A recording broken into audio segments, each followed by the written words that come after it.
আপনারা সবাই দলিল পেয়ে গেছেন, এবার আমি কলকাতায় ফিরে যাব।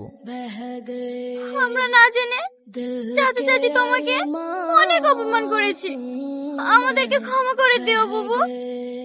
না বোন, এতে তোর কোনো দোষ নেই, সবই আমাদের কপাল।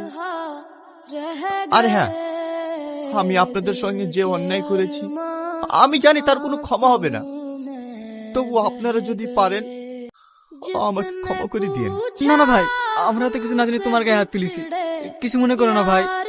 আরে না ভাই, আমি কিছু মনে করিনি, ওটা ছিল আমার পাপের ফল। আপনারা সবাই ভালো থাকেন, আমি আসছি। আজ তুমি এই গ্রামের জমি জায়গা সবকিছু আমাদের হাতে ফিরিয়ে দিয়েছো। এই মেয়েটা যে পাগলের মতো তোমাকে ভালোবাসে, ওর কি হবে? দেখেন চাচা, আমিও ওকে অনেক ভালোবাসি।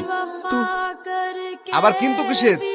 তাহলে তো হয়ে গেল, তোমার মেয়ে টনির সঙ্গে বিয়ে দিয়ে এই গ্রামের দায় দায়িত্ব সবকিছু ওর হাতে দিতে চাই। তোমরা কি বলো? হ্যাঁ ঠিক ঠিক, হ্যাঁ তাই বলে, হ্যাঁ जिंदगी